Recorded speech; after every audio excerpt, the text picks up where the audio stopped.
Hola, yo les voy a hablar un poco de los antecedentes en la radio. En el siglo XIX, Alessandro Volta, con la pila voltaica, empieza a producir electricidad.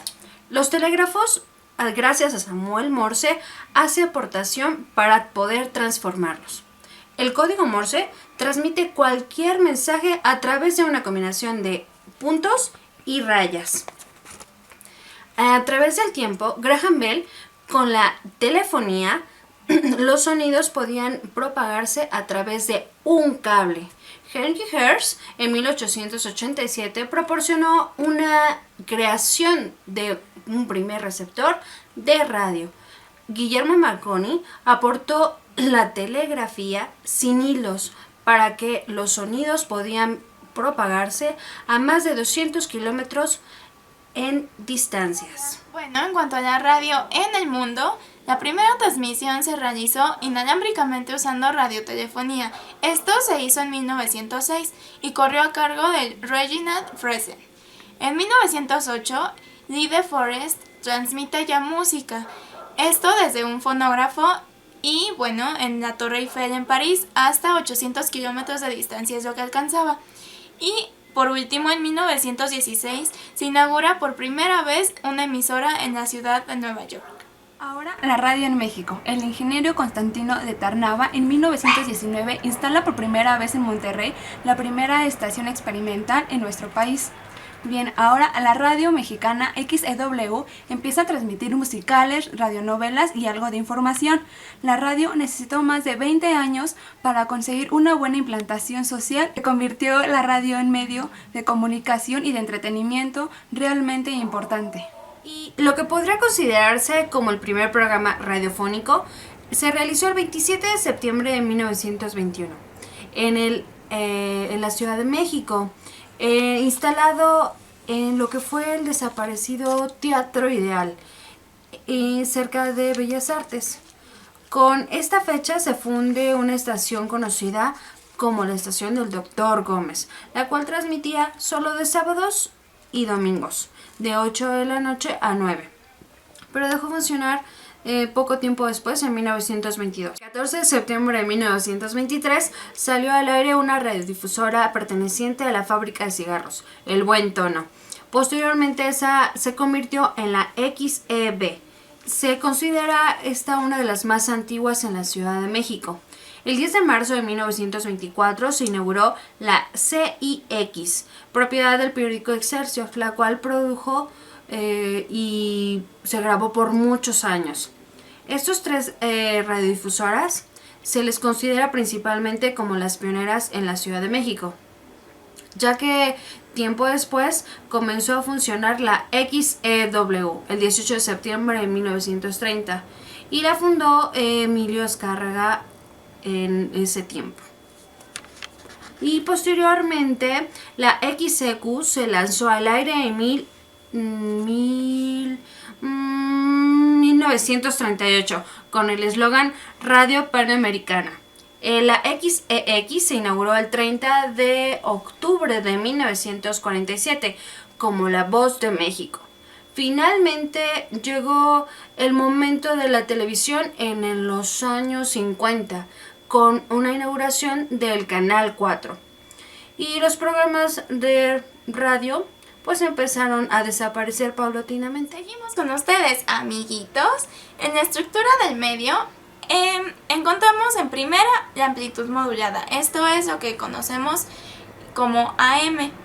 Es decir, que es un servicio de radiodifusión comprendido en el rango de 535 a 1605 kHz, en el cual la variación en la amplitud de la información se utiliza para alterar de manera sistemática, es decir, modular, a la señal que transporta el mensaje, llamándose esta última como frecuencia portadora. Seguimos. Como segunda opción tenemos la frecuencia modulada, esto es FM. Es un servicio de radiodifusión comprendido en el rango de 88 a 108 MHz, en el cual la variación en la frecuencia de la información altera de manera sistemática, es decir, modula a la señal que transporta el mensaje. A esta última se le conoce como frecuencia portadora. En Encontramos dos vertientes de la radio, que es la radio concesionada, es decir, que las concesiones se otorgan a estaciones que son comerciales.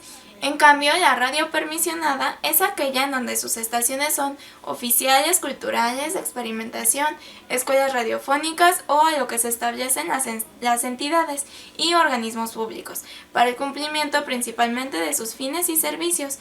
Estas mismas no se pueden comercializar. Estructura de la radio. Punto número 1, principales cadenas.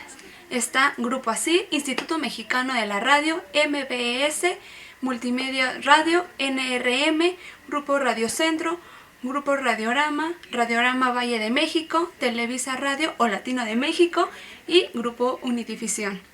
175 emisoras propias y asociadas en 71 ciudades de la República, 7 emisoras en la Ciudad de México y 10 en la República. Positivas y negativas. Positivas. 1. Asociación a la máxima actualidad. 2. Barata y técnicamente sencilla. 3. Personificación del mensaje. 4. Interactiva. 5. Compatible con otras actividades. Las negativas. 1. Variabilidad en el mensaje. 2. Medio exclusivamente sonoro. Y 3. Compatible con otras actividades. La radio, a diferencia de otros medios, 1. Es el medio más veloz que existe para la transmisión de noticias. 2. Barata y técnicamente sencilla. 3. Genera imágenes mentales y son limitadas. 4. Llega a todo tipo de público. 5. Es gratuita. Y 6. Presenta realmente dentro y fuera del hogar. ¿Qué ofrece la radio? Actualmente los avances tecnológicos han permitido que la radio llegue a más personas. La amplitud y la frecuencia modula han crecido de manera considerable en cuanto a la cantidad y variedad de sus emisoras. El disco compacto ha desplazado a los acetatos, la transmisión vía satélite, la radio en internet son algunos de los cambios sustanciales, pero los avances tecnológicos no son los únicos impulsores de la radio. Hemos llegado al final de esta travesura. Y con ello concluimos que la radio es el medio más selectivo, porque llega simultáneamente a millones de personas y recordemos que cada emisora ya tiene su público preferente. Y como sabemos, la radio es el medio que tiene con mayor frecuencia, que bueno, es un medio donde tiene un mayor alcance hacia la sociedad y el tipo social. Y con ello también sabemos que la radio tiene una calidad más íntima, es decir, que se refiere a un tú por tú con la gente. Bye. Gracias.